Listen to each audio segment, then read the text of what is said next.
All right, good evening, everyone. My name is Alex Kojik, and I'm the Assistant City Manager. I believe our ARC member, Ray Brown, is here this evening. Oh, hi. Good evening, Ray. Nice to see you. Hello, how are you? All right. Do we want to give it another minute and see if more people jump on before we... I think 30 seconds would be my preference, but a minute would be... Okay. Yeah. Hey, it's your meeting to facilitate, so... I appreciate that. Yeah. So 1 minute it is. So starting now. Okay. All right.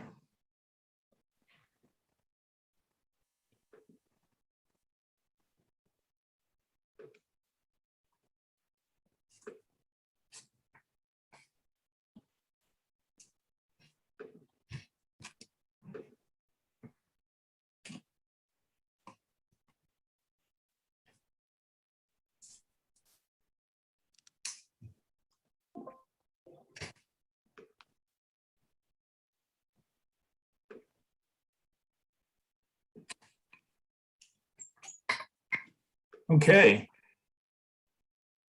So shall we? Perfect. So I'd like to, sorry? Did someone say something? No.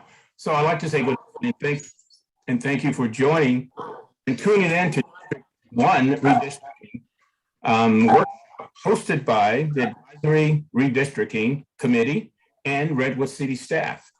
Attending the meeting tonight via teleconference are members Chaudhary, Gasparini, and myself, committee member Ray Brown.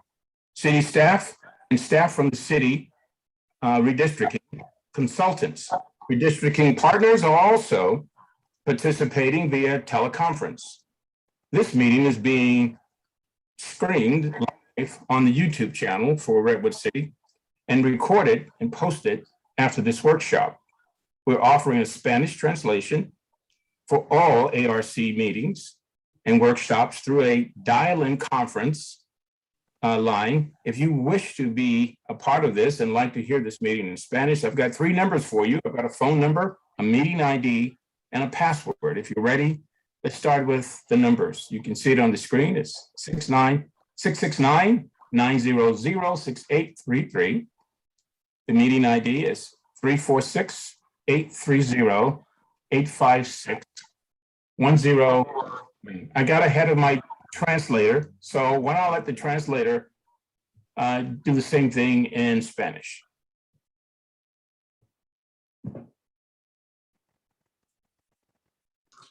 Para todos los que quieren tener instrucciones para escuchar la reunión en español, marquen en su celular o en su teléfono de línea el 669-900-6833. Repito, 669-900-6833. Con un ID, la identificación de reunión, que es 346-830-8566. Le repito, 346-830-8566. Y su contraseña es muy fácil, 1017, o sea, 1017. Para hablar durante un comentario público, notifique al intérprete, que soy yo, a través de la línea de conferencia al unirse a la reunión y presione *9. Eso hace que levante la mano, solicita hablar, y *6 para activar el sonido. Para ver la reunión en inglés simultáneamente, puede ver la transmisión a través de la red en vivo a través de los siguientes canales. En Zoom es https:// redwoodcity.zoom.us. Y le repetimos el ID de la reunión. La identificación es 987-0748 0568. Si no le escribieron, va de 987-0748-0568. Los esperamos. Sergio, thank you for that. That was fantastic. Thank you. I'd like to turn to Alex, who's going to finish and give us an overview of what we're doing tonight. Alex, you want to take over? Yeah, great. Thank you so much, Member Brown. So My name's Alex Kojikin again. I'm the assistant city manager with the city of Redwood City, and I am the project lead, I guess, on behalf of city staff for the redistricting project. And so thank you so much for taking time out of your busy schedules this evening with us. I wanted to first begin kind of with an overview with the city just about when we started district elections. So in 2019, the city council approved transitioning the city from an at-large election system where you vote for all 7 council members to a by-district election system. And so at the November 2020 election, specifically in this District 1, you would have seen that you voted for a district council member. And the District 1 council member who was elected in the November 2020 election is Council Member Jeff G. There were 3 other districts, so there was a total of 4 districts that were up for election in 2020. And so as part of the district election system, once every 10 years, so when the updated census data comes in, we have to redraw the lines based off of new population calculations. And so here we are as part of that process. So this evening, we'll go over just the background of what is redistricting, and we'll also demonstrate just a lot of different tools to be able to provide feedback on communities of interest and what is a community of interest, and then also district mapping tools and in ways that you can provide feedback not only online, but also if you want to fill out papers or maps and submit them as well to the city, physical documents as well.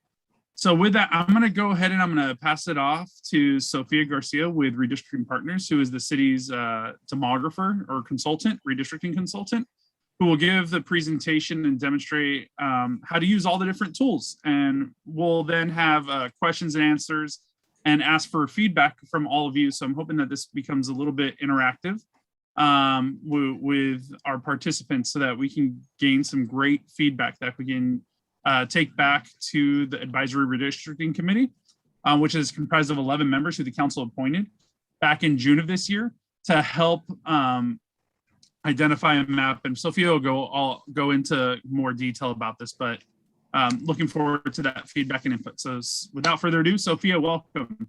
Wonderful, thank you. Can everyone hear me? Yes, okay, great. I will share my screen now with the presentation. Let me know, can you guys see that? Yes. Yes, okay, perfect. So hi everyone, welcome, good evening. My name is Sophia Garcia. I am the GIS and Outreach Director with Redistricting Partners, which is the consulting firm that is working with the city. And throughout this redistricting process, you will see myself, our president, Paul Mitchell, our other members of the Redistricting Partners team who are here to work with Redwood City and residents throughout the process. So let's get started. So as Alex gave you the welcome, and we had just more information earlier on the meeting, this is the Redwood City redistricting process. This is an outreach meeting, so we're here to listen. We're here to get input from the public, and we're really excited for all of you who are here joining us. This meeting is being recorded. It'll be up on the website, and we're also just in the beginning of our outreach process, so we have that timeline of the presentation to tell your friends, family, neighbors to join all of the ones that are happening next. Just as a general understanding of the city and what it looks like right now, here are the current city council districts and your outline of the city of Redwood City. We will be doing a map tool demonstration that we'll get more in depth with at the end of the presentation, but just so we all have in the forefront of our mind, what does it look like right now? For the agenda today, we're going to go over some redistricting basics. We'll review a little bit more about the Advisory Redistricting Committee. You could also hear it be referred to as an ARC throughout this process. So we'll talk a little bit more about what their charge is, what their goals are. We have a timeline so that we're all really clear about what process, what piece of the process we're in right now. We'll see, again, we're in the outreach phase, and then we'll see the dates for the final maps. We'll go over some traditional redistricting principles. And for this one, we're going to do some high touches on the traditional redistricting principles. So if any member of the public is interested in getting a deeper dive, more explanation on those, we did do a redistricting 101 presentation to the ARC earlier in the year. So I refer you to the website to look at that, but we will do some general definitions of all of the criteria, because today in all of the outreach meetings will really be focused on that community of interest component. So we're going to introduce that to you. We're going to talk about it abstractly, and then we're going to have a couple of examples so we can walk through, we can have a dialogue about to just kind of talk through what are some of the potential communities of interest testimony that the ARC can listen to, what folks can come forward with. We're going to do some feedback on communities of interest. And then again, we have that public hearing schedule at the end of the presentation. And then at the end, we'll go over some of the links that are being referenced in the presentation. And we will be doing a districtor presentation on the map tool. And we will be doing that map tool demonstration at all of the outreach meetings. So if there's anyone who's missed it or you'd like a refresher, we will be doing that at every outreach hearing. So what is redistricting? I know we're all here. Thank you for joining us. And redistricting is the process of adjusting district lines every 10 years after the release of the US Census. So we just got those census numbers about 2 weeks ago. We know we've been really waiting for those. In a normal year, we would have received them at the beginning of March or at the end of March, but we've received them just a couple weeks ago. So this is a much more compressed timeline than what we would have been working with. So just want to note that.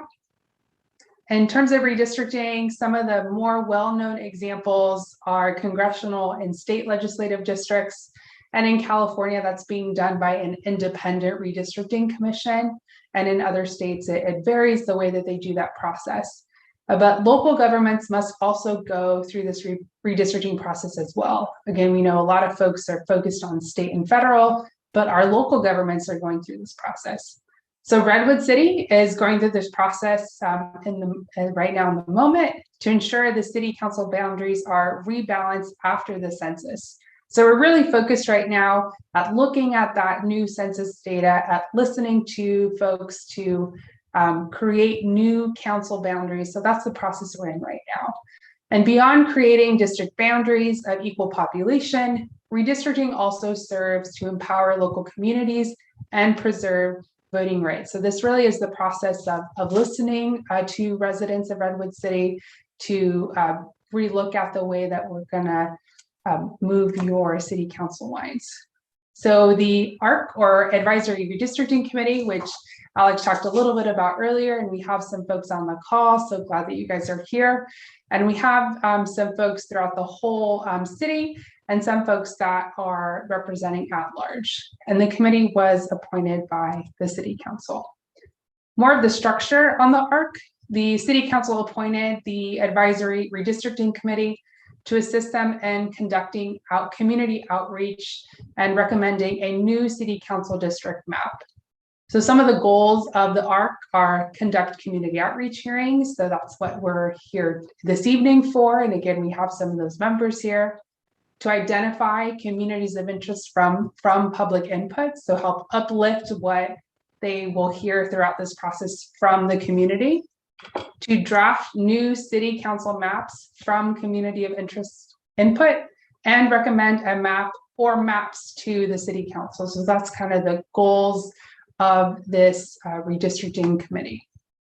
So we've alluded to this timeline before, so we're going to focus on the box that is in blue, and we are currently in phase 2 of the redistricting process for the city of Redwood City. Earlier in phase 1, the activities of the ARC were some city council hearings and training. So again, as I referenced that longer redistricting 101 training, it happened in phase 1.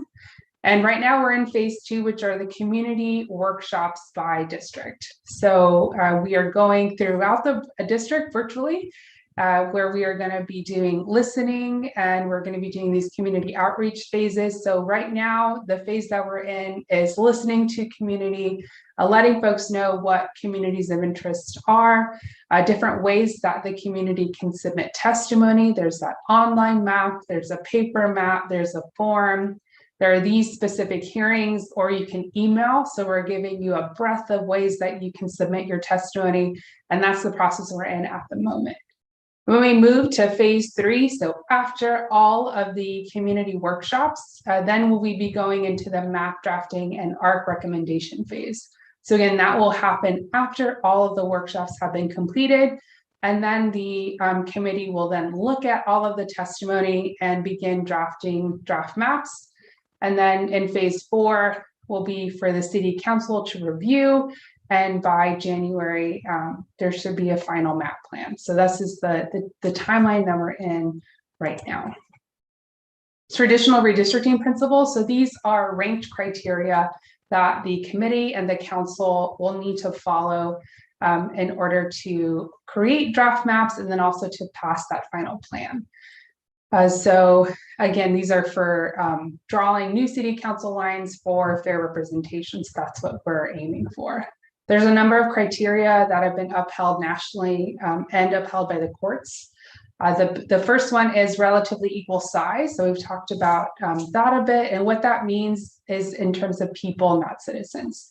So when we're thinking about redistricting, and we said it in the presentation earlier, is it's by the census, the latest census number. So that census 2020 number. So that's a snapshot of the city of Redwood City, of the residents and folks living there on April 1st of 2020. So we're going to take that data, look at it, and create relatively equal size in terms of people. We can also look at contiguous, and this means, this is one of those terms that come up once a decade. And it's saying that we shouldn't have districts that hop or jump over one another.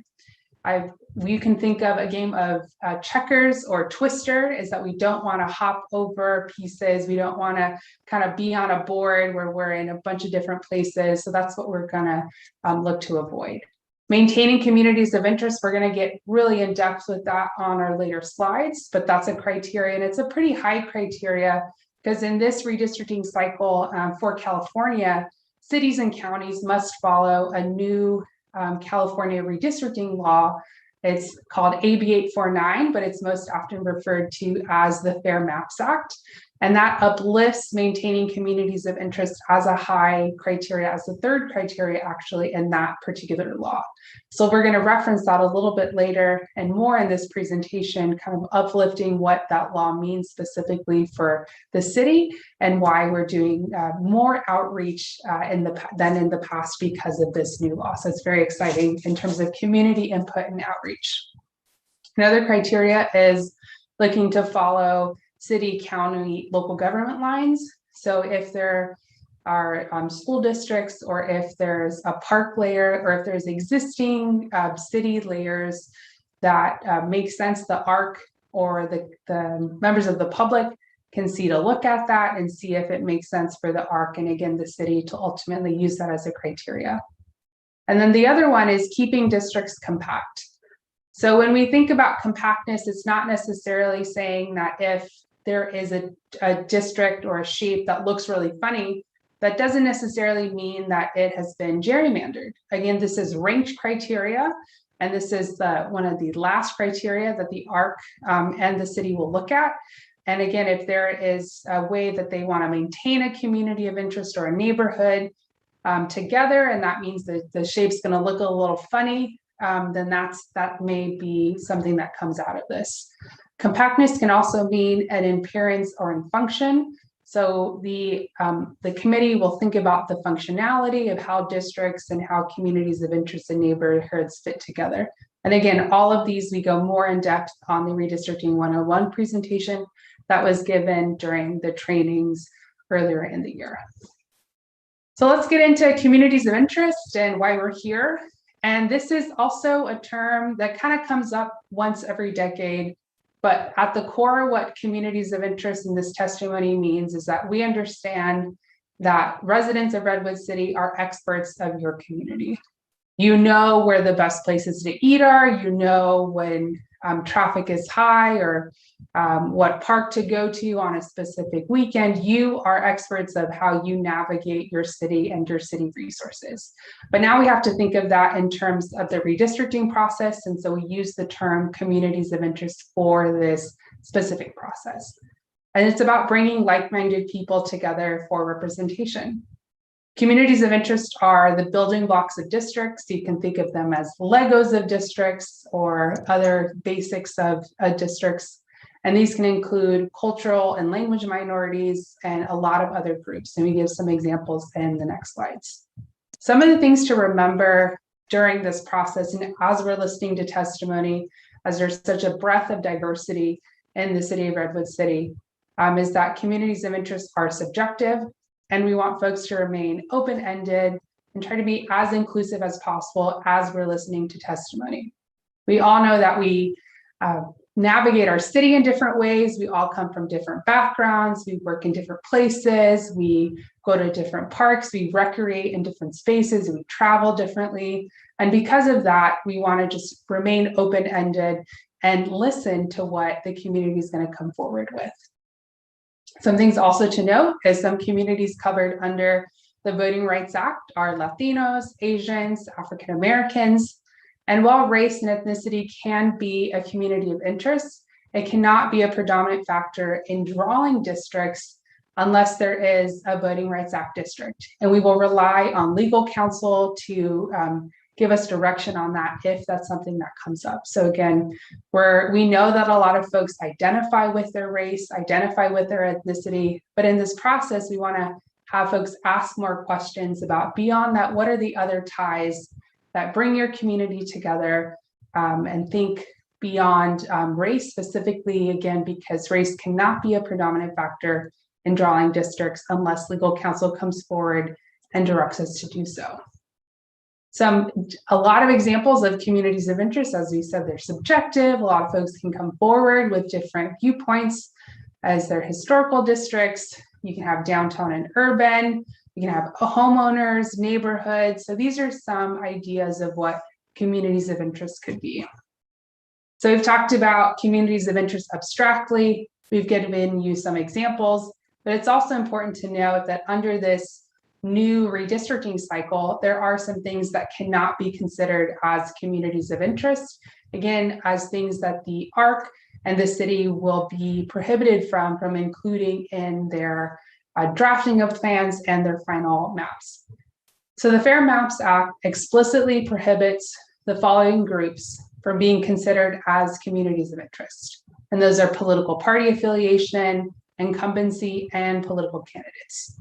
So we know that throughout this process, there will be folks who will come forward, and it is your right as someone who is a member of the City of Redwood City community to come forward and speak to your representatives.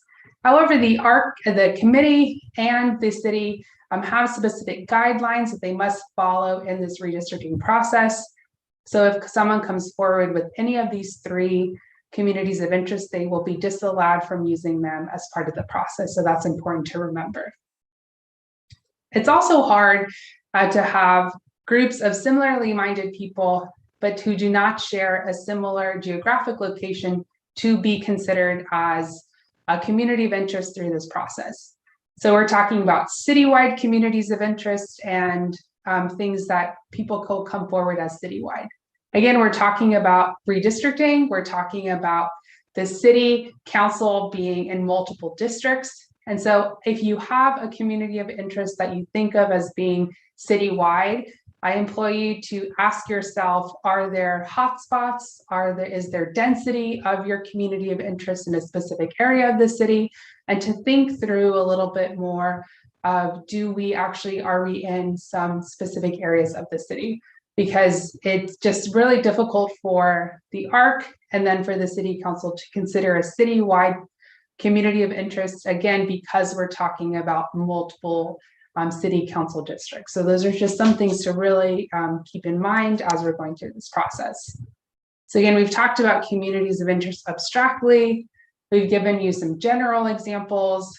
We've talked you through for this redistricting cycle, what are some of the things that are prohibited from being considered as a community of interest. And so these 3 questions are here to help you as you're thinking through your testimony, as you're thinking through submitting a community of interest map.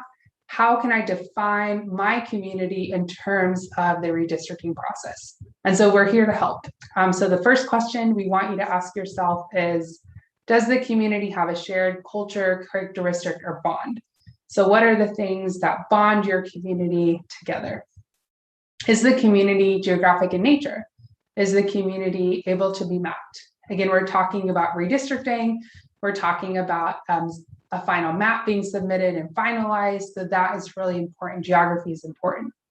This one, of course, if you're submitting a map online or in person, or if you draw something on a napkin, that's really helpful. But if you're giving verbal testimony or written testimony, we really implore you to give us street names, to give us specific locations, to give us boundaries of your community, because we want to be able to interpret and add your community of interest as you believe it to be and as you define it. And that'll be really helpful in the process if you give us that specific geography.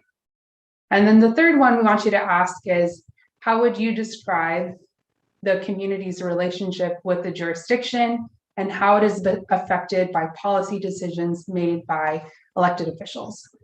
So redistricting is about mapping, and it's also about representation. So we want you to ask yourself, where are the ways that I'm affected by city policy? How do I think that my community could be better represented if I was kept whole or if I was placed in another district? These are the questions that we want you to ask in terms of, again, this redistricting process. So again, we've given you abstractly, we've given you examples, we've talked about what's prohibited, we've talked about what we want to look at, we've given you those questions. And so now we have just a little interactive example, and I can see a couple folks.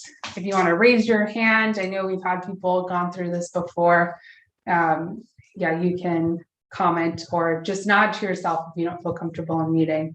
But these, again, are examples to help you think through some of the communities of interest that folks could come forward with. So a group of renters who live downtown testify to the city's redistricting committee. Would a group of renters be considered as a community of interest?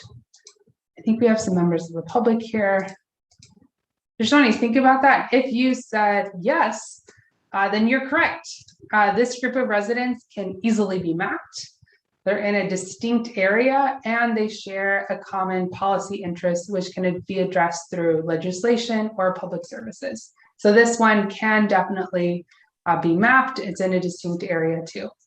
I do want to note as well that for communities of interest, for defining that, you do not need census data. You don't need any data. All you need is your personal qualitative data. But again, if there is some other data source out there, we can definitely look at that.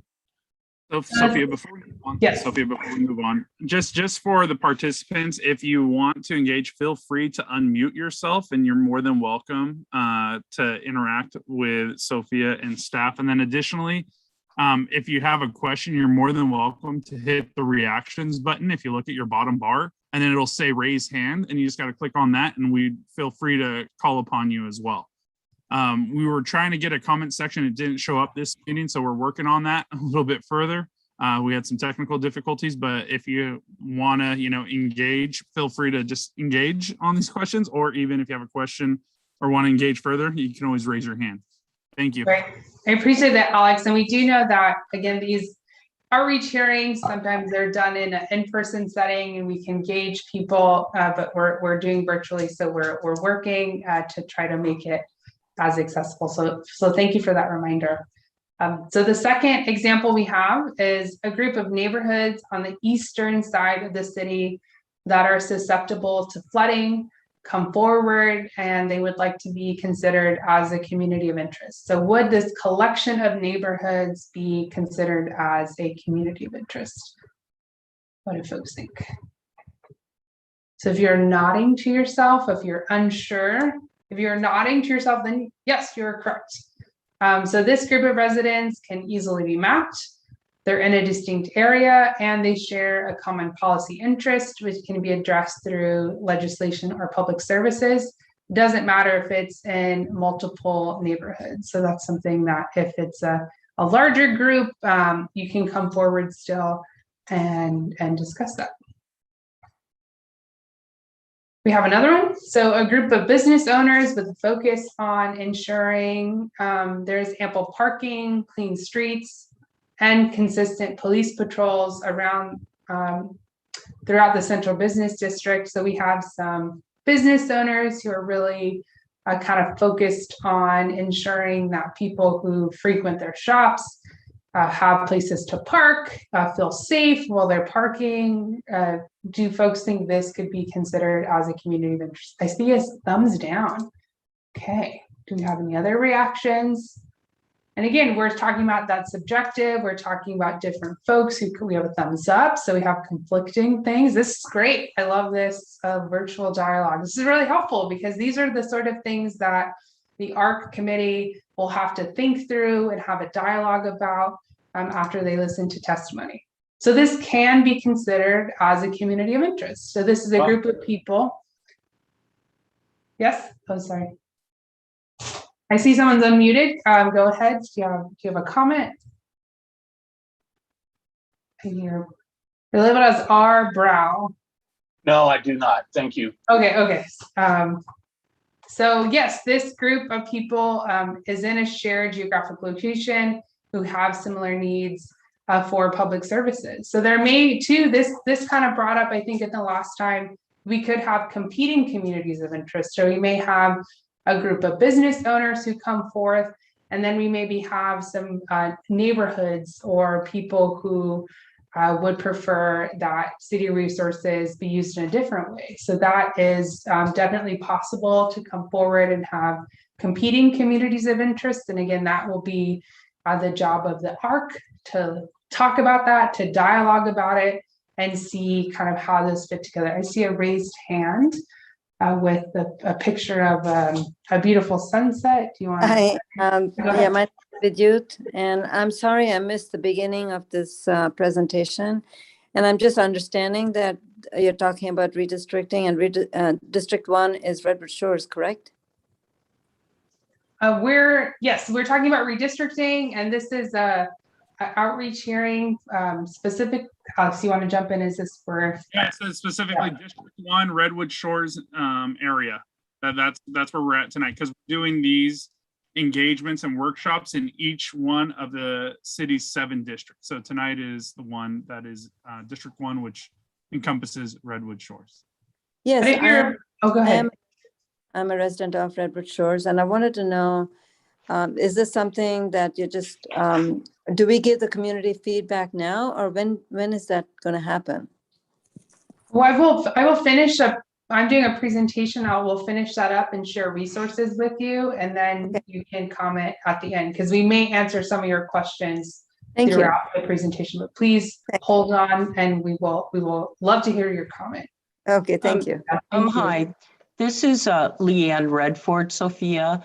Since we did take a break, there was a lot of work done last time, to have Redwood Shores as District 1 by itself, not joined with Bear Island or any of the other configurations. Does the team have any thoughts about changing that? Is there any possibility that you will redo the lines to again include Bear Island or who knows what? Or is it just going to stay District 1, Redwood Shores, kind of, which is the poster child of a community of interest? So right now, we are in the listening phase. We're in the community outreach phase. The ARC committee is not making any decisions right now. They will look at that after they've evaluated and gone through all of the testimony that's verbally given, written, submitted online, or in a map form. So if you would like to give that testimony, and I see a great working of testimony and feedback and your comments right now, So we will take that, we will listen to it, and then the ARC will look at all of that testimony once this outreach phase is open. We just started. I think we're on meeting 2. And I do want to say too, even though this is focused on District 1, any resident from the city of Redwood City is welcome to join any of the meetings that are happening. So even though it's focused on a specific district and outreach is focused on a specific district, you are able to attend any of them. The ARC just wanted to do that to help ensure that there's focus on each of the district throughout. So I hope that answers your question. I think so. It's just that the map they put out looked like the old one that we had to wrestle over for several months. But I want to tell you, I really appreciate how well you guys have put this together. All of the outreach, the work that you're doing, the research. This is like a perfect example of how it should go. Last time it was not like this. Right. Yeah. So and there's listening for feedback. feedback, explaining things. What you've done is a lot of work, and we really, really appreciate it. Oh, thank you, Leanne. And we've been working with the staff. And again, there is that new law, that Fair Maps Act, which has a lot more criteria that the city is following in terms of outreach in that committee. And so we're using the new guidelines of that law and working forward and listening. So I appreciate that. And we will, and if you want to give more testimony at the end or fill out the form, we will do that. So thank you for all of the comments that have been happening, and feel free to unmute again. I think this may though be our last example. Oh no, we have another one. So if folks again want to dialogue about this, so there's a statewide group of people who are fans of the San Francisco Giants, testifies to the local city redistricting commission. Do folks on the call think that a statewide group of fans of the Giants makes sense as community of interest testimony for the Redwood City redistricting committee? What do people think? Maybe, no. I'm gonna unmute. What do you have thoughts? No. Okay, we got a no. No, thank you. That would be great, but no. Yeah. You guys are correct. So no, it is important that a community of interest is distinct enough to draw on a map. This group overlaps throughout the entire state, and it's unlikely that a governing agency has any say over these issues. But let's put it in let's add another component. So let's say there is an adult baseball league in the city of Redwood City, and they frequent different parks in the city, and then they come forward and testify to the Redwood City ARC. That could make sense as a community of interest because it's within city limits, it's specific in geography, and this adult baseball league is utilizing city resources. So this one, again, doesn't make sense for a statewide, but if we think about it in terms of residents in a league that recreates, then that could make sense. And then the ARC could utilize that in their process. So we just want to add a little bit more for this specific example. So again, we've gone through the ARC, the community of interest as an abstract. And for those who joined us a little later, again, this is being recorded if we're going to have more of these outreach meetings, but we've gone through examples. We've told you what is the ARC and the city are prohibited from utilizing as community of interest testimony. We've just done some examples, have some dialogue, which is great. We love that. And so now we're going to go and just show you all the different ways that you can submit your community of interest testimony. And again, we had a great question from Leanne, but we're not in the phase where the ARC is making any decisions. We are solely in the listening phase and trying to gather as much testimony as possible. We would love to get hundreds of testimony. We'd love to get so many maps. That's the goal of this. We want to be able to really look at what is coming from the public. So there is a community of interest form that is online, and I have all the links up. Once the presentation comes down, I will show you what those look like, and you can look at this and get this on the website. You can also just get the direct link here. We also have the online mapping tool available, and we are in the phase where we are looking for specifically community of interest maps. So right now we want you to describe your community of interest. We want you to give us as many communities of interest as you'd like to. And that tool will then, after October 20th and after this phase of outreach, we will add, and it will be moved to as a district plan-based tool. So that same tool, it will look a little bit different, and then you'll be able to create district plans. So you could submit a partial district plan or a full district plan. But again, that will be after this initial community of interest outreach phase. And we will be going through that at the end of this presentation, and it is linked here on this presentation. So the web mapping tool that we have gone to, or the city of Redwood City and the ARC has decided to utilize, is Districtor. It's one that a lot of cities and counties across the country are utilizing. It's very user-friendly. It's very colorful, it's very intuitive, but again, we will be doing that at the end of this. There's also a placemat, well, what we call our redistricting partners, like a placemat. It's just a really large map that we worked with the city to create, and it's only about communities of interest. You see that little phone there at the bottom right hand, that's something you can text redistrict to 474747 to describe or subscribe for any updates. So that's a great addition that the city has added. But this is a mapping tool that you can get. They're laminated, and you can go ahead and draw what you see as your community of interest. And then we just ask you to submit a photo of that to city staff, and that will be captured. And any of these ways will be public testimony that will be looked at.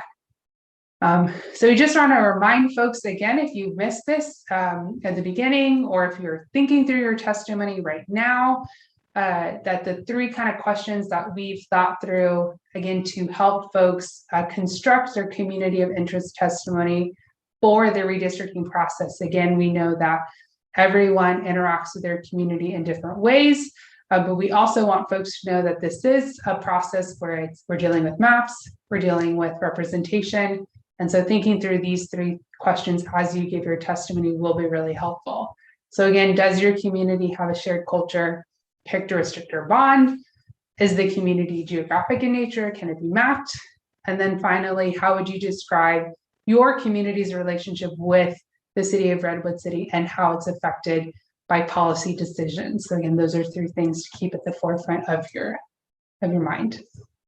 This is the timeline for those outreach workshops. So again, we're in the second workshop for District 2, or District 1, excuse me, and we will go all the way until October 9th, and there will be a citywide workshop that will be in Spanish with English translation, and that will be something that happens in October. Again, these are all, they're district specific. We're doing outreach for district specific, but if you are a part of any part of the city and want to give testimony, you're welcome to join any of these. And we will be doing the same presentation at every workshop. We're going through the same web mapping tool at every workshop and going through all of those links. So this is just an opportunity for folks to learn, for us to dialogue, or not dialogue, but to listen to you all.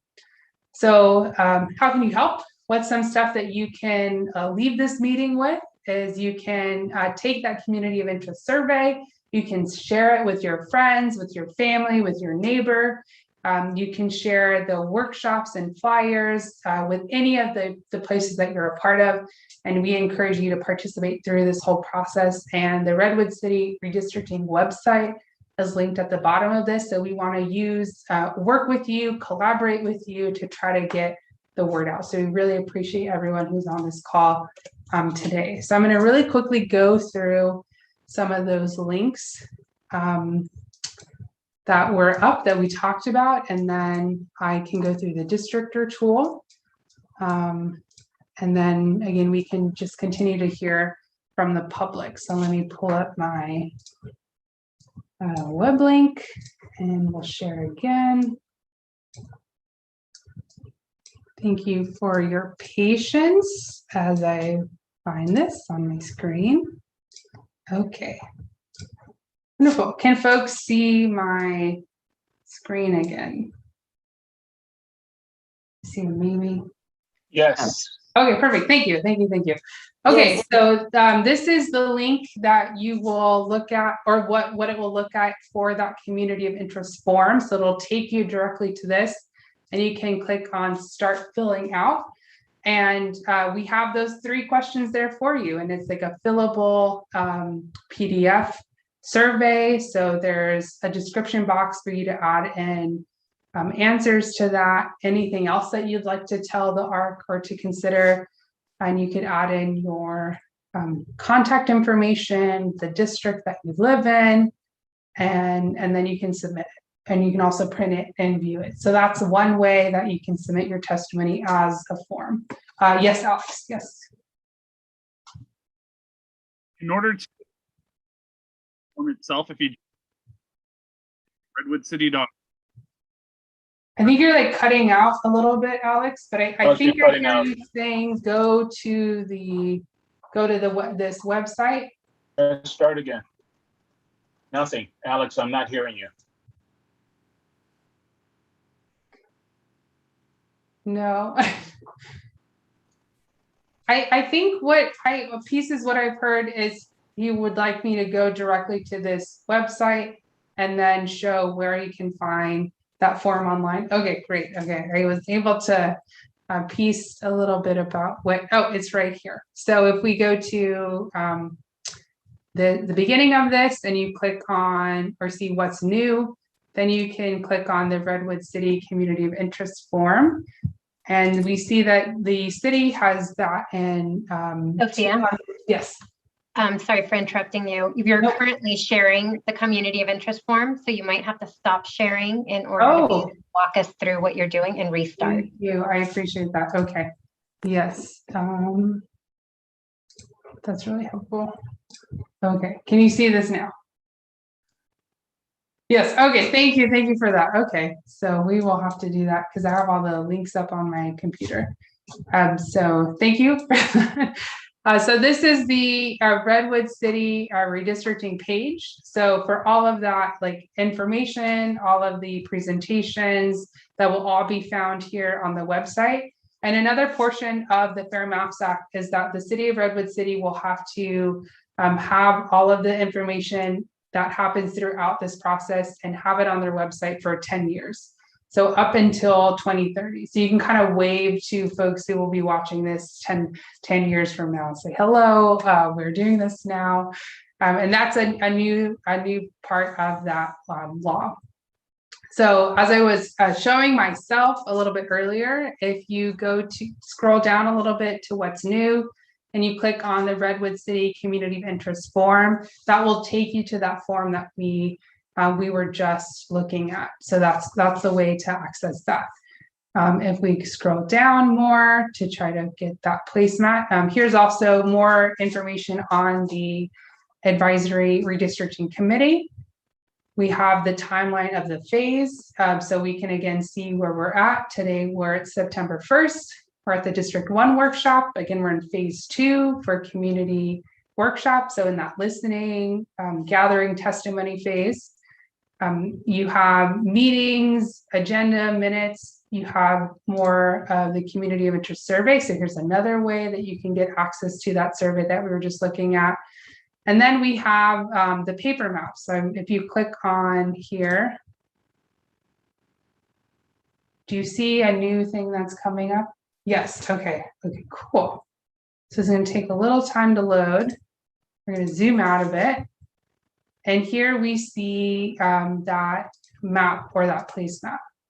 So I don't know if Alex's thing is, but maybe Veronica can answer this.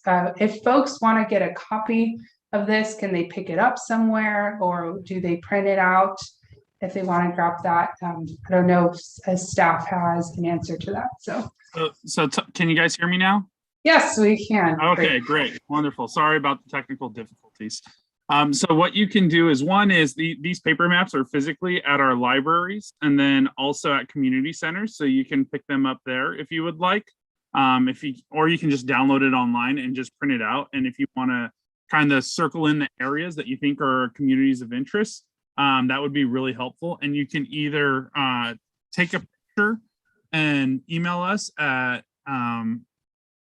where is it? I think it's at redistricting or district elections at redwoodcity.org actually, or you can text it, or you can mail it to City Hall. You can bring it to City Hall, or you can drop it off at your local library and that'll come to us as well. But I would prefer that it comes to City Hall if possible, to the city clerk's office. Okay, thank you for that. So this is in a lot of different places. You can also print it out if you'd like, but in order for it to be used as testimony, we need to get it. So if you can, again, send us that photo, mail it to us, or email it. So this is the placemat. So let me go back. Are we back? Can you see the website? Okay, so we're back in the submit a draft map. So we saw the community of interest form and 2 different places on the website. We saw the placemat. And so now we're going to go into the district R mapping tool. But I guess before I do that, are there any questions about the website? Is it clear where folks can get all that information? Again, we have staff here to answer any questions. We want to make sure that folks, again, know where all these materials are. Or we're just very clear and we've done a great job and people understand everything. So, okay, I see someone unmuted. Do you have a question? It's good. No, I just wanted to say thank you. Okay, wonderful, perfect. So now we're going to go into the districtor mapping tool. Can folks see this new page? See head nods? Awesome. So this is the Redwood City districtor page. So like I said, there are some other cities and counties across the country who are using districtor. So in order for us at the city of Redwood City to get your testimony, your community of interest testimony, and then in the next phase, your full plans or partial plans, you have to use the Redwood City districtor page. And the reason why we need to do that is because when you submit your map online, it's going to go here to this section called Public Gallery. And so we see that we've already had one submission last month, but again, we'd love for this just to be populated with lots and lots of testimony. And so again, that's why you would need to use this specific page for Redwood City in order to submit your community of interest testimony. So you have some information up top, again, generally about redistricting. We can go back to visit the link of the Redwood City page. But to start drawing your specific community of interest, you're going to go to the section that says start drawing your community. And you're going to click on this orangey red button that says Redwood City, identify a community built out of block groups. So we're going to click on that. Let me know if the screen changed a bit for you guys. Is it going? No? Okay. We're on Map Your Community page. That's it. Okay, we'll just do this again. I don't know. It must be my computer on my end. No worries. Okay, do you see like a map? Yes. Okay, great. Okay, so it might take a little bit of time to load. And as soon as you click on that, you will see the outline of the city of Redwood City. And you may be asking yourself, what are these like gray lines? Why is the city broken up that way? So that is through census blocks.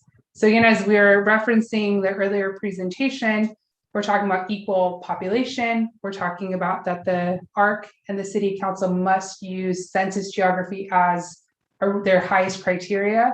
They have to use census blocks in order to create their maps and any draft plans. The reason why they have to do that, again, is because that's based in census geography, and that is the smallest unit of census geography that the numbers come in. So we are not going house by house and grabbing population that way. We're using it the way that the census gave it to us, and that's within census blocks. So that's why the city is kind of broken up this way. So it takes a little time to And load. Sophia, as you're zooming in, because we are talking, Redwood Shores neighborhood, I'm wondering if you can show examples from Redwood Shores. Is that It's over to the top left, I guess you could say. in this area? Keep A little going. further. There There you go. you go. Up to the Okay, left. great. Okay, perfect. So this is purely for example purposes. I'm not submitting testimony for this. It's just a tutorial. So I'm not going to hit submit a map to add to the gallery.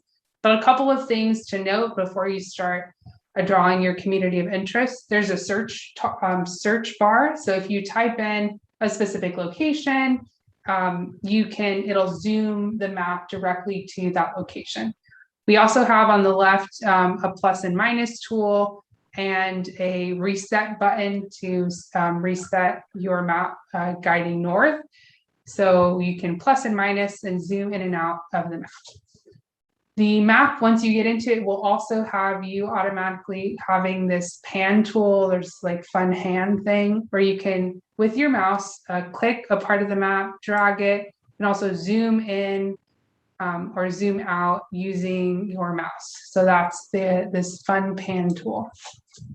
We have the tool brush or the brush size tool. This here has a dynamic feature which will have your brush size. It can be like really large if you want to grab big portions. And this is showing, if I were to click my mouse, that's kind of giving you the idea of how big this brush size is. And then we can go small and just grab a small portion of the area. You have your eraser button. So again, what it sounds like, you can erase parts of your community that you didn't mean to click on with this tool. And then you also have this tool that inspects it. So if you click on an area, it'll give you some information on, oh, I didn't click on it. That's why it's not working. If you click on the inspection tool, it'll give you some information on that specific census block. So for this one, it gives you Hispanic population, total population, Asian and Black. So you're able to kind of look at what is the information in the census block. So now let's give an example of drawing a community of interest. So we went back, we clicked on the paintbrush tool, and now we're going to draw and grab some specific area. So it always starts with making your first community of interest blue. That's just the color that they chose.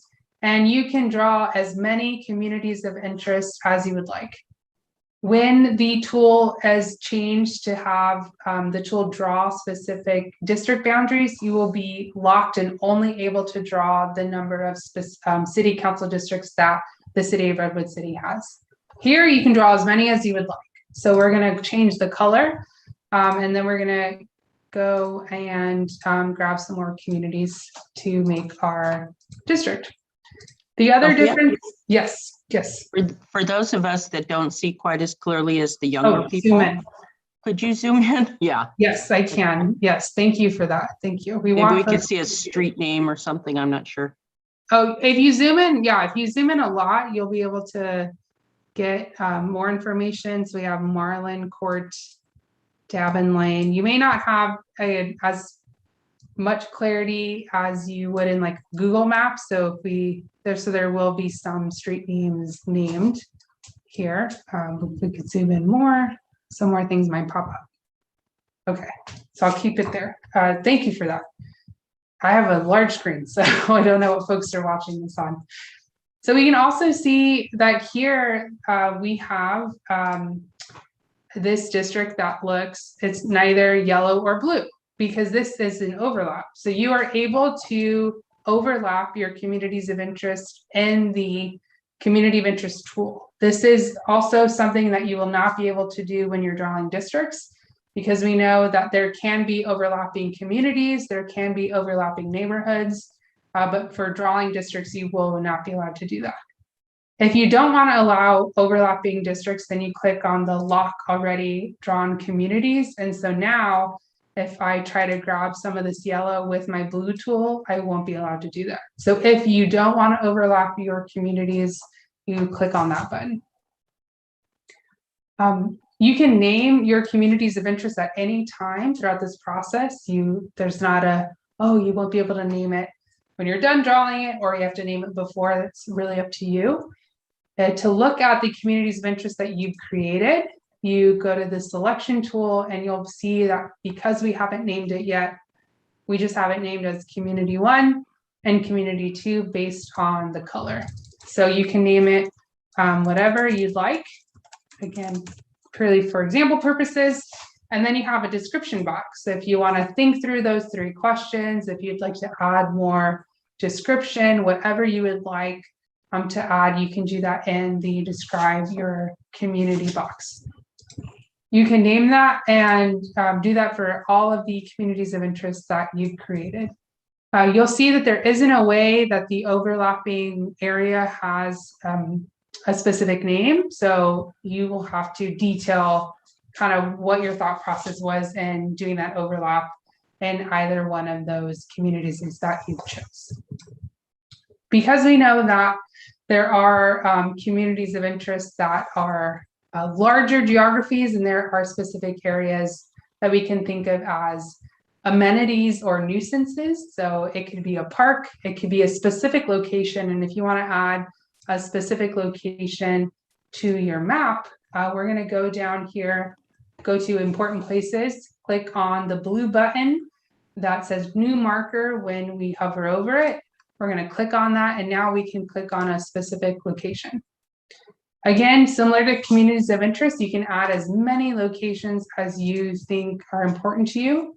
The difference here is that the dot color will not change. So they were always, you can have 20 dots and they're all going to be the same color. But similarly to the communities of interest area, you'll have a selection and you'll be able to see and name those. So if we hover over them, this is the first point that we created. This is the second point that we created, but then we can name those. And now when I hover over this one, it'll become dog park. So you can think of these in terms of, again, areas that are amenities, but again, if there's that competing communities of interest, one location may be a place that folks like to frequent, and and the same location could have some negative effects on a community that's in another area. So this is, again, just a way to allow for that testimony, competing or agreeing testimony to come forward, and the ARC to then look at all of that once we've gotten that. The same area, you can describe your community or this specific point in that box there. So you can do that. For a data layer, yes. Sorry, I can't see folks. Yes, go ahead. Our important points of interest. Yes. Nothing against the dog park, but we would have things like our schools that are here in Redwood Shores. We would have our community center. Right. Those are great examples. Yeah. I frequent the dog park often. So that's just always the location at the forefront of my mind. Yeah, the dog park's important too. Yes. But those are exactly, you said specific schools, specific community centers. So you can add a point like in your community of interest geography too, and say like, this specific place is very important and I want to talk about it specifically. So yes, exactly, Leanne, you can highlight those areas, which a lot of folks use. So definitely. Well, I'm thinking those are, if needed, hopefully there won't be any confusion about District 1, but if needed, that would be an important point that we have these schools. They're part of the Redwood Shores School District, Belmont Redwood Shores School District. They're not part of Redwood City School District. Yeah, I can't talk. Yeah, that's okay. So that's a cohesiveness of the Redwood Shores district, because those schools don't relate to other parts of the city. Right. And on that point, and Leanna, we really hope to see a map from you because you've given just really great testimony throughout this meeting. So hopefully you can go with yourself or with your community and utilize this tool. We'd love to see that. On your point on schools, if you go to the data layers button, also kind of, you can click on school districts, and we worked with the city to gather and get, I'm going to zoom out so folks can see we have that school district layer. So that was something that the city heard from and wanted folks to be able to see. So we have a school districts layer, we have the neighborhood associations boundary layer. So that was the one that we used for the community of interest placemat. We also have the current district. So if folks want to see those to reference that as well. We also have different demographics based on total population, based on Hispanic population, Asian and Black. We can also see the citizen voting age population, which is the data layer that is used for Voting Rights Act districts.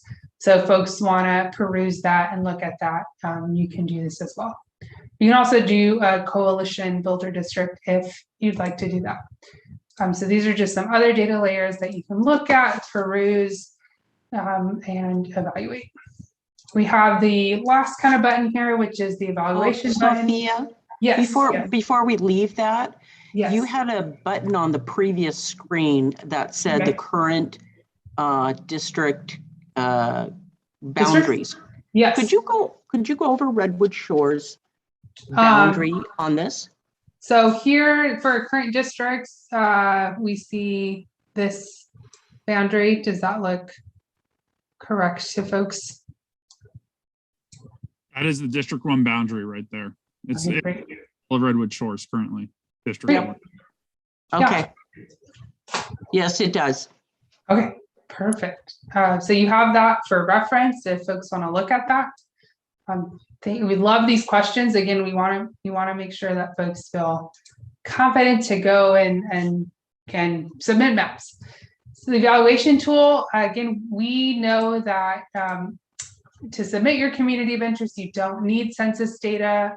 You don't need any quantitative data. So this evaluation kind of tab, we see used more in the district plan mapping tool, because right now we're comparing the population of the communities that we created to the city of Redwood City as a whole, which we don't really need to evaluate a community of interest this way. So again, this will make more sense when folks are submitting full draft plans, and you can look at your plan based on the whole city. So that's there to look at. But again, the first two, the drawing and the data layers tab, folks seem to use that a lot more in the community of interest tool. So when you have, you're excited about your map, you want to share your map, there's a couple of ways that you can do that. You can, when you click the save button, it'll create a specific URL for the district, the community of interest map that you've created.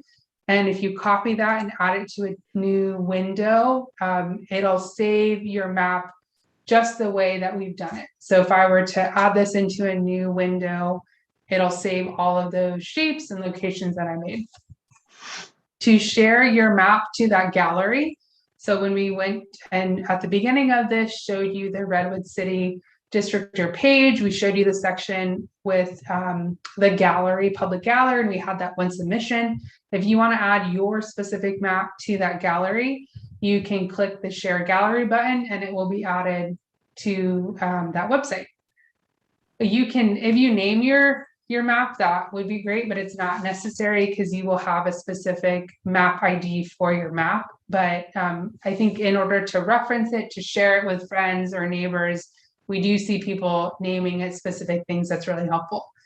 If you don't want to share your map yet, but you want to have it as a work in progress, you can click on that work in progress button. So these are some ways that you can submit your map.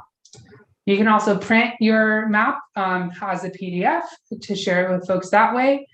If you would like to download the communities of interest and points that you've made and look at it on a different mapping software like Maptitude or with some of the Esri software, you can download the map as a shape file. So that's a GIS file that you can look at in different mapping platforms. So those are the ways that you can share your map. So that is Districtor. That's the tool. I know we went a bit more in depth, but we really hope that folks were able to understand it and see it And if there's any more questions on the tool, let us know.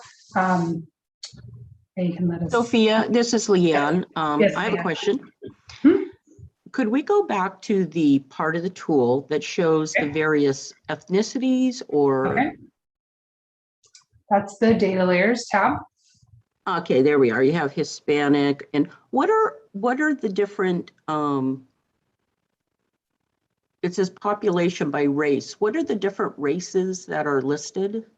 Yes, so the races that we have are Hispanic, Asian, and Black. So there are other kind of census, ethnic, and race populations like in the census, but these are the ones that in Redwood City that have the most population. And for CFAP, we also have those as well, but we also have the Native Hawaiian Pacific Islander, American Indian population, if folks want to look at that. So these. So one of the things that I didn't see, Okay. Redwood Shores in a lot of ways is almost an international coalition of people, even though some people don't know that and they think it's a little bit more homogenous than that. But we have a very, very large Asian community. We have a very large Indian community, subcontinent Indian, not native Indian, but East Indian. And what I see, I don't really see that reflected here. Okay. We don't have a category for Indian. And with the proportions that they show for Asian, you know, we've developed a large community of people in our schools. There are a lot of cultural celebrations, like, I'm going to say this wrong, Diwali, and sharing of culture. And so that's really a deeper part of Redwood Shores than it would have been 10 years ago, I'm guessing. I didn't see this 10 years ago. So I see the Asian population percent, and I guess it has Hispanic, Black. We have Islander. We also have a small conclave of Russian, but I don't really see that Indian population here, and I don't think it's in the Asian population. It would make the Asian population much bigger if it were included. Can you show the percentages for Redwood Shores? Is that something that's on here? You'd have to make like a district, and then you could Okay. then kind of Okay. see for your specific But- area. And the tool gives you, here are the ethnicities in this area. The census has already determined that, right? So if you use the so inspect tool, Mhm. it'll kind of give you but only with those three. So the Hispanic, Asian, and Black population, it'll only give you that on that specific So census book. if you could stop on one. Sure. Go back to stop on one. So it says total population 527, 42 Hispanic, 196 Asian, 9 Black. Depending on where you're looking, that wouldn't include our large Indian population. Because I assume if you take 527 and deduct 42, 196, and 9, what's left over is assumed to be white. I can, we have another redistricting partners person, Kimmy, on the call. If she can't answer this, we will talk with our kind of data team and come back with an answer for you, because I don't have that right now, but I will jot that down and sort of because it is Asian. You could say Asian, Right. but if the Indian population was included with Asian, that would probably be a much bigger number. So it is based on census data, and people do self-identify, but generally speaking, Asians are generally include Indians as well. Not Native Americans, but Indians. Well, yeah, exactly. That's So, where they should be. My concern is in our discussions last year and a half, the time has gone. I can't even remember when we did it. There was this assumption that Redwood Shores was a very white community, a very homogenous, very not diverse community. And we're practically an international community, like our schools. They're, I don't know, probably a third Asian, a third, and I'm just saying this separately because it's not represented, a third Asian, maybe roughly a third, when I'm talking about Indian, not quite a third white, and then Russian, there's some Hispanic. And I think what I don't want to have happen is have the map represented as something that this whole process is meant to stop having other voices not being represented, sorry. So do you get what I'm trying to say? I'm saying it very poorly, but I really don't want there to be a perception of Redwood Shores that isn't there. Can And I think that's why this. jump in? I'd like to, I have a comment. Can I jump in? Oh, okay, somebody. I don't know who's speaking. Who's that? I have my hand raised. This is Rona. Okay, yes.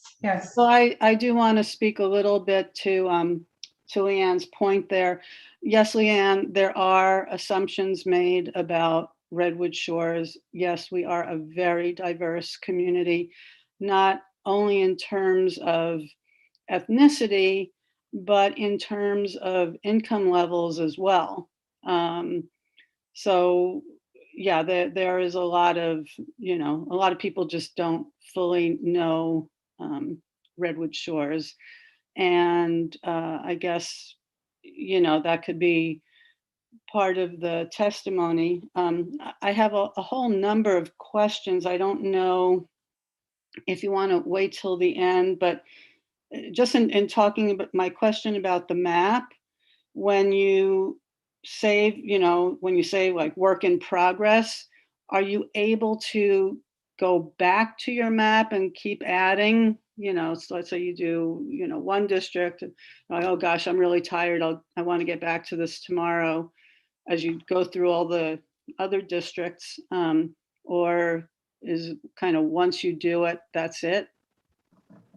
Yes, yeah, you should be able to do that. And if you copy the URL, if I go to saved, you have that URL, which will take you to kind of all the work that you had done. You should be able to edit that and add more to it. We've also seen that folks have submitted the same person or groups have submitted multiple plans.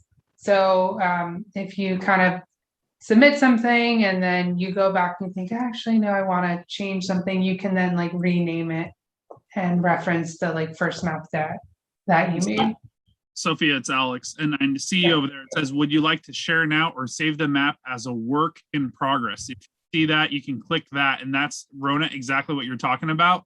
You just save it as a work in progress, and then you'll be able to get back to where you left off, so you can continue if you get tired at any given point and continue. Oh, great. Thank you, Alex. No. And another question is, a comment and question. So we just went through this process, Redwood City, a couple of years ago, and it seems to me that things probably haven't changed that much in terms of population size, perhaps. When will we have the actual numbers? Because I know we need to have the districts be somewhat equal in population size, plus or minus 10%. So I think that would factor into it too. It just seems to me, I wouldn't necessarily myself want to start doing a map until those numbers are, the 2020 numbers are part of it. Right now, I think this is based on the 2010 numbers. So this is not the way that the map looks right now, is not the way that you can submit district plans. So we're in this district year will only be used to submit communities of interest maps until we're done with this phase. And all of the data right here is based on the 2020 data, on 2020 census data for the inspector tool, and the other data that we have here. So it is based on the newest census numbers.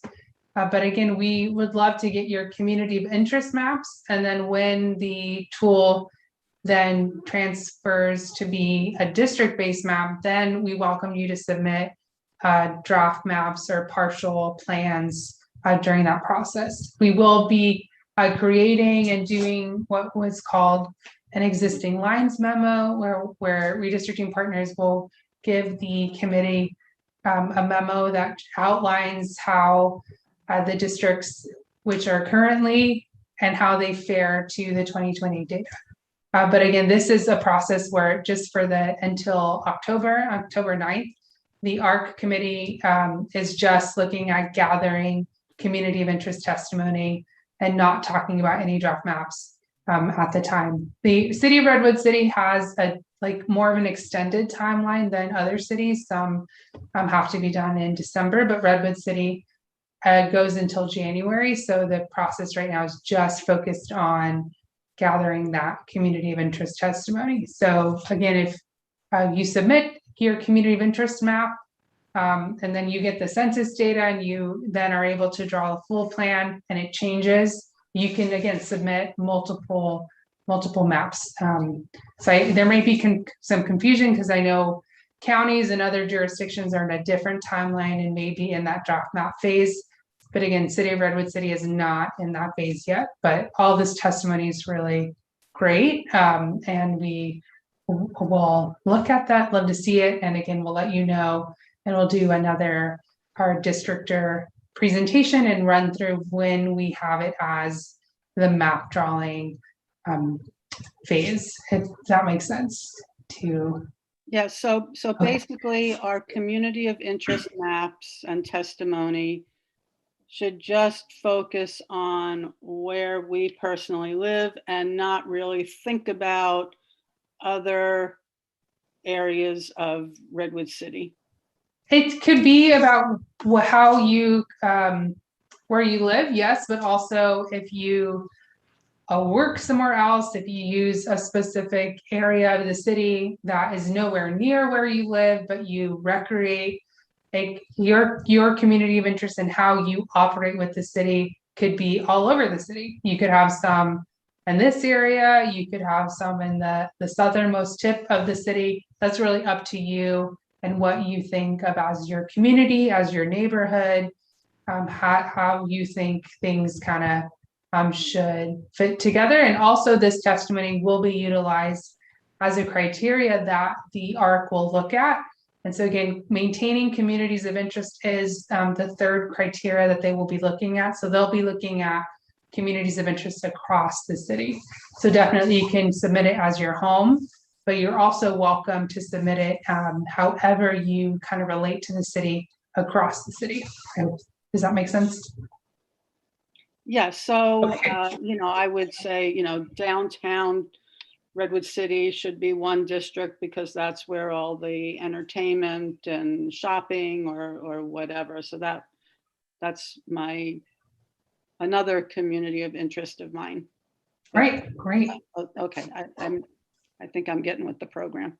Okay, awesome. No, we love this. Yeah, again, we know this only happens once a decade. So, and this is a last decade, we didn't really have the mapping tool, when there wasn't a pandemic, so we could be in person. So we know we're all on a new learning curve and a new process again because of that law. So I see someone listed as member who's had their hand up for a long time. So I want to give them the time to comment. Member, yeah, you're unmuted. Go ahead with your comment or question. I don't know if you guys can hear me. Yes, we can. Yeah. So I have a question about I think Leanne brought up like a good point, and I'm also kind of wondering about it. So this census year, there were two main questions on the questionnaire, on the census questionnaire about race and ethnicity.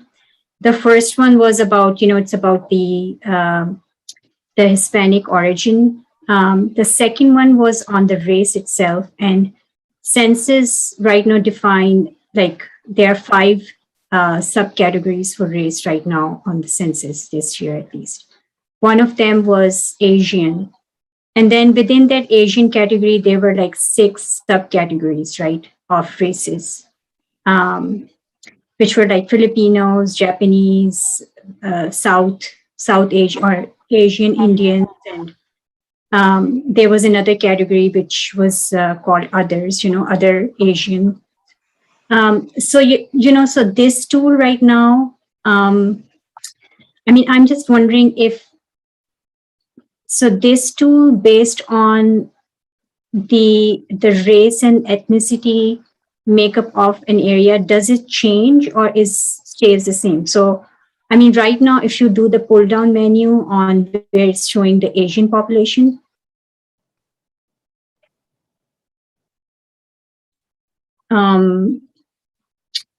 it's just, I'm just kind of wondering how you have like,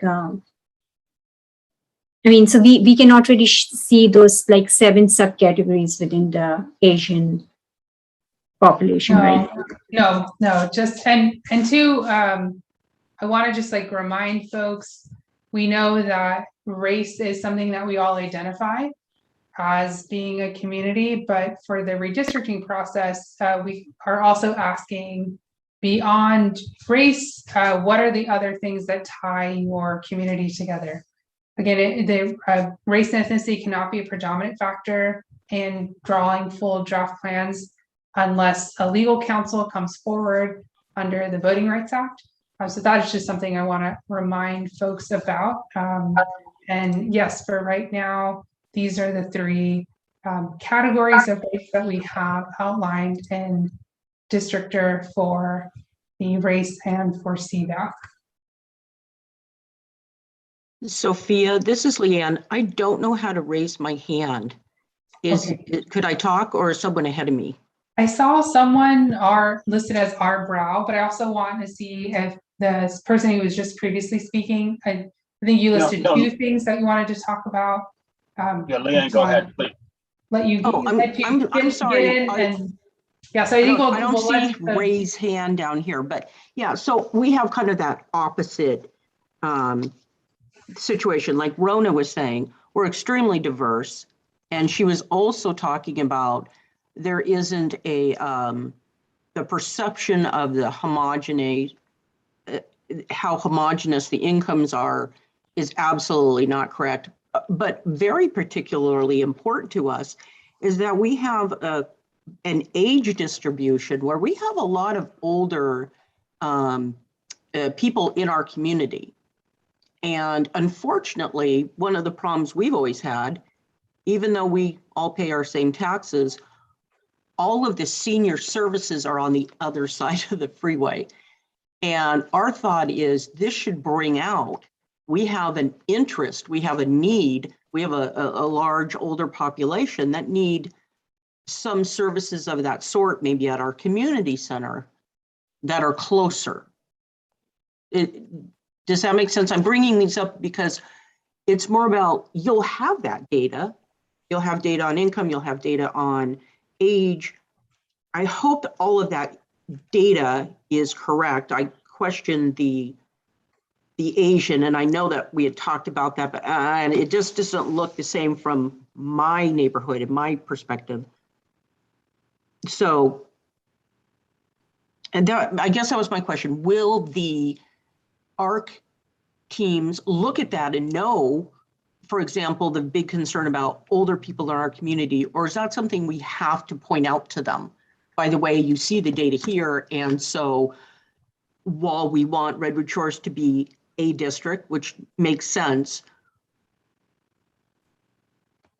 we need this addressed. Or is that not this forum? Is that something that isn't this forum? It's the council forum where we need to talk about that. So yes, the ARC will listen and look at all of testimony. Also, the ARC consists of residents of the city of Redwood City. So they will, once they're in that draft map phase, kind of talk about testimony that we've received in all of those different forms. And then they're also will bring in their own personal experience with engaging with the city. So since you brought that up, and again, if you submit testimony on that, that will be one thing that they look at, and they kind of evaluate as a piece or a criteria like of that process. So it definitely can be considered a community of interest and something that they look at. And it's always best in this process to uplift and hear from the community what's important, because again, they will have to do that rate criteria, but also following all those other criteria that they'll have to look at. So yes, it can be. And if that's something important to folks on the call or community, we encourage more folks to come forward. So Sophia, I'm just doing a time check and I see that we're at 7:30. One of the things that I know, slide 26, if we can pull back up the PowerPoint slide, because I know that's kind of, we're getting tidbits about communities of interest, which is all great. But I think those prompts and having them up on the screen and letting our participants, if they want to, engage with us and provide that feedback and we can scribe all that, that'd be great, a great opportunity to do that.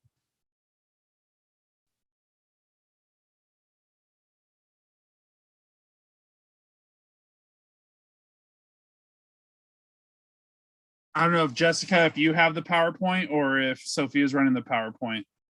Oh, Sophia's got it. okay. Oh, it's on the first one. Sorry, guys. Can you see my screen? No. It's still coming up. It's not coming Okay. Let me.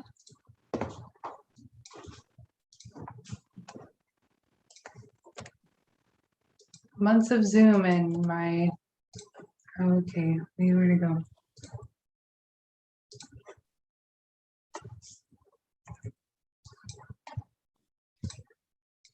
Well, it's also on the form if I can't get the presentation. Well, here, up. let me see Sorry, if I guys. can share. I think can, have it. Alex, I'm, okay. Let's see. Can you guys see it now, the PowerPoint? Yes, yeah, thank Let you. me go to slide 26.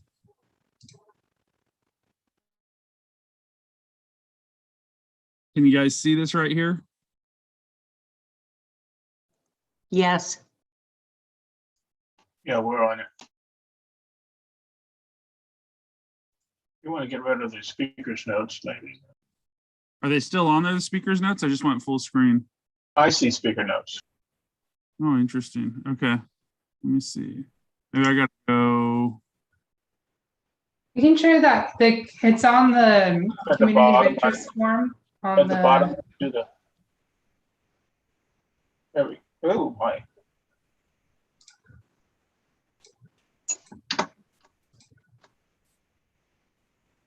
Or maybe Kimmy, do you want to try to, because my screen just freezed. I have dual screens. Yeah, give me 1 second. Oh, Sophia, do you have it up? Can you see my screen? I pulled up the form.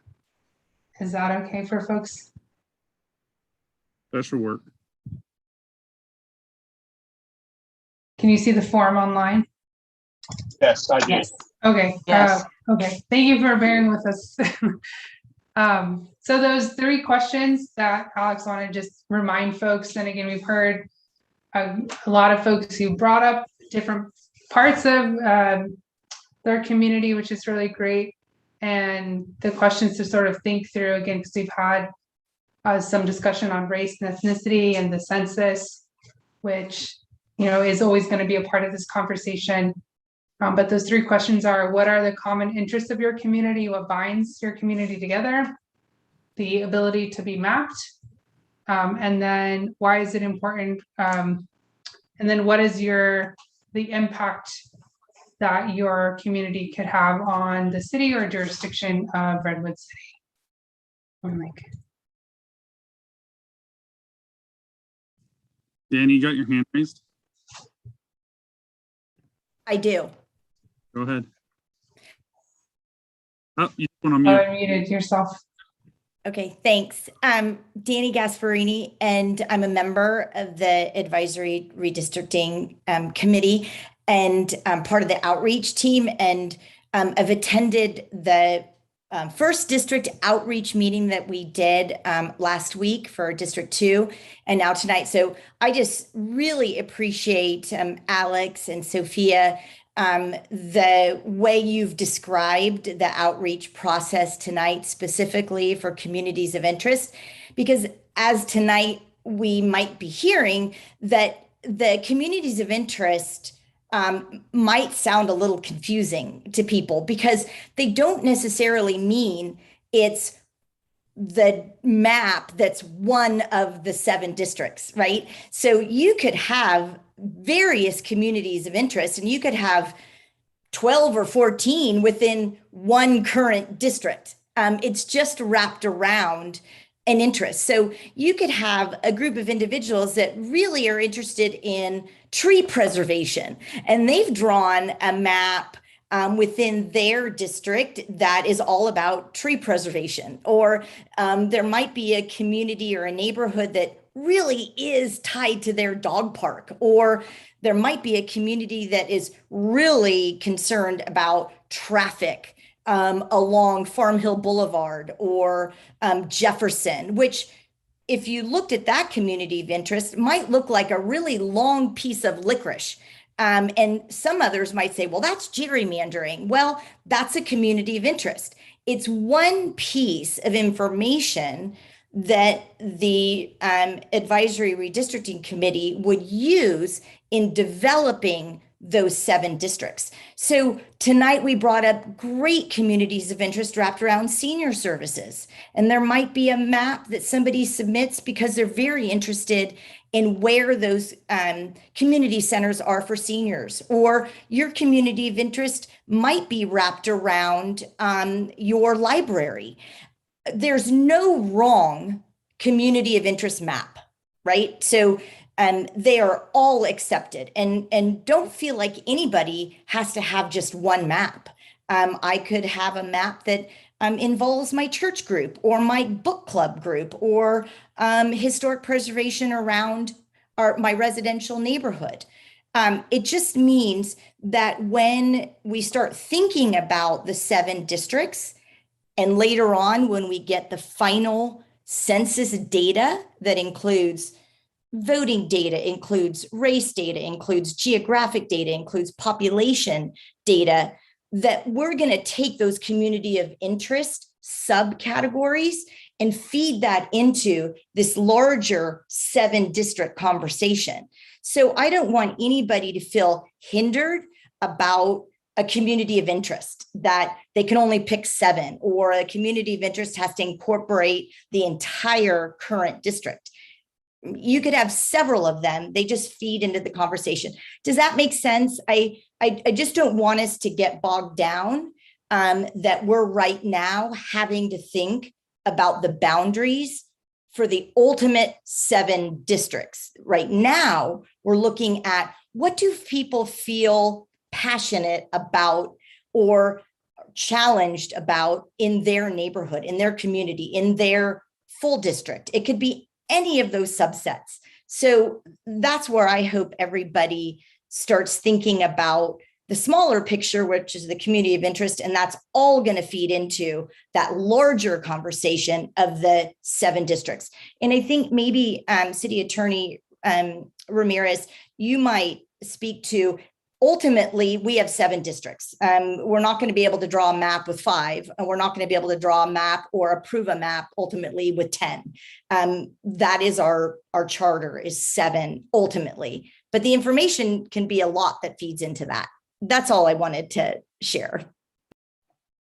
That's correct, Member Gasparini. And really, I appreciate you framing it, because as I heard some of the comments, you were focused on, we have a shared interest, a shared bond, and really think about what that shared bond is and how that shapes your community, and think about where that is as you're looking at providing your public comment, either today verbally or by submitting the form. So verbally, if you want to have the opportunity, I know we had the 3 questions, but if you want to talk more about communities of interest, anywhere in the city or within the, the neighborhood where you live, feel free to provide that today. We'll be writing that down, and this will all be included in a report back to the Advisory Redistricting Committee. So understand you can, if you feel comfortable, or you can just use one of the various tools that we just showed you if you want to take your time, or if there's more comment that you want to provide outside of what you've provided today. All that is great information for us to be able to take into consideration and be able to provide that report to the Advisory Redistricting Committee. And we're doing this in all 7 of the districts. We're also having a citywide workshop as well. But at any juncture, please feel free to provide that input on communities of interest here in Redwood City.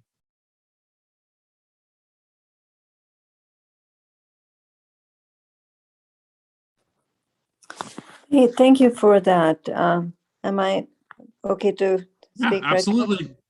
I attended the Redwood Life, proposal for the new project in Redwood Shores. I'm a resident of Redwood Shores, and well, I'm sure a lot of the residents around the same neighborhoods that I live in would be concerned about the expansion that they're proposing. It sounds like an explosion of buildings coming up and a hotel and retail and all of that. And we really, I'm sure, if I don't know how to put this in a short summary, but it seems like it would be too congested for Redwood Shores, and would increase a lot of traffic. And I know there's going to be a lot of EIRs coming out, in this planning. But that was one of the things, and I also agree with Leanne about the senior population. We don't have any senior community center in Redwood Shores, and that would be great to have something that addresses seniors. We have a diverse, like she also pointed out, very diverse, multi-generational population, which may be overlooked. So thank you. Thank you so much for those comments. Any other comments or feedbacks from participants? Oh, Rona, your hand's raised. Go ahead. So would it be fair or correct or incorrect to say, my community of interest is the fact that, Redwood Shores is such a diverse community with, various ethnicities, with, various, shops and restaurants, compact. I don't need to get on the freeway to, go to Redwood City, which is further away. Would that be a community of interest statement, or is it more specific than that?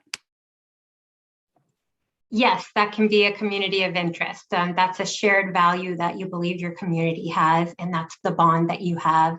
And sharing that information with the ARC committee will be helpful for them as they look to what all communities of interest are.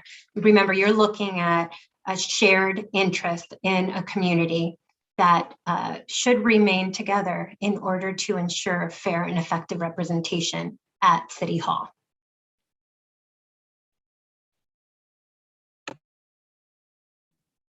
Thank you, Rona. Any other feedback or comments from the participants? If you can you can provide it to us now, or at a later date, or you can always submit one of the forms. Again, thank you to the whole group for all the work and time you've put into this. It's so different than the first time we did this. And it's so, I'm grateful at how you reach out and how we're able to be so involved in it. It seems like we get a chance this time without a lot of friction that there was before. So this is great, you guys. I can't believe how much you put into this. Thank you. I agree. It's great. Thank you very much. Thank you for that feedback. And know that should, a new comment, or even if you have a question about the process, feel free to visit us at the redistricting page. And there's our email right there. And you can go ahead and email us, or you can email or call me at City Hall. I wish I had the chat function because I would just put it right in there.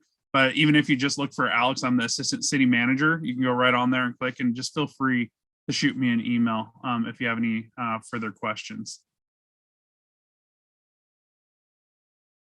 So with that, any other comments? I guess this is the last call for this meeting, and I'll hand it back off to Member Brown to close this out. Hey, Alex, really quickly, if someone was having technical difficulties using the map, is there like a 1-800 number, or, ask a question, or, hey, help me with my brush, a kind of technical question that somebody could go to, just to make sure that, we don't have anybody that's, do they go to their local library and ask the question, or what can they go for? So Danny, we're working on that right now. We're going to be trying to get the libraries up and running, especially as we go through not only the community interest phase, but really the districting, kind of really helping out with, once we have the numbers live, to try to put draft maps together.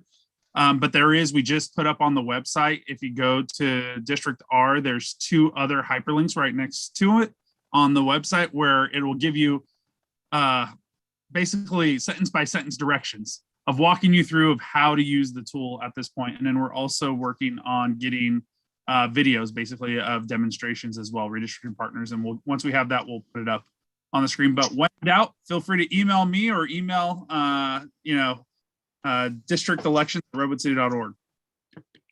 So I'm sorry. Thanks again. Good night. One more question. Will the presentation be available for us to look at, specific slides to help us, think through what we're doing? And then I also want to, give you all a shout out and a thank you for all that you're doing. So I think that's a great idea. I don't think we've put up the slide, so we should probably put up the PowerPoint presentation. We can do that as a PDF. It's on YouTube, isn't it, Alex? Sorry. I'm sorry? It will be on YouTube, correct? Oh, absolutely. So the video, you'll get all that. But if someone just wants to look at the slide deck, and just take their time and not have to hear us all going back and forth and talking, I want to be able to just provide that link to the slide deck.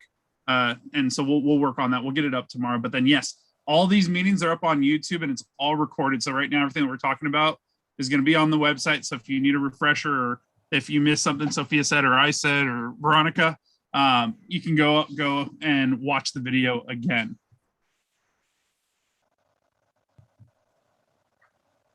Thanks again, and good night. Okay, thank you. Member Brown, you want to close us out?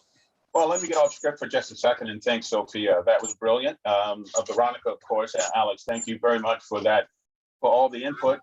We are having another meeting, District 3. It's happening on September the 8th. And let me just get this done. There we go. September the 8th, and it's from 68. So join that. But if you want to have some more comments, Leanne was brilliant tonight. I think she would be great on any of these meetings. I think she could add a lot to what we're doing here in terms of redistricting. So thank you very much. And again, go to the website, get a chance to fill out that, share your input. And that's going to be a huge part of what we do and how to make this whole thing better. I think that would be something we all will benefit from. With that, Alex, I'll turn it back up to whomever will be the closer here. Is that it? Do adjourn or something? How does that work? Yeah, you can adjourn this meeting for the evening. Just okay, I need a second, don't I? No, it's not an actual, so it's just a workshop, so it's not an official looking for protocol, Alex, sorry. Okay. All right. Okay, so thank you very much. Folks, have a great night and great week. Okay, thank you. Thank you, everyone. Bye-bye. Bye.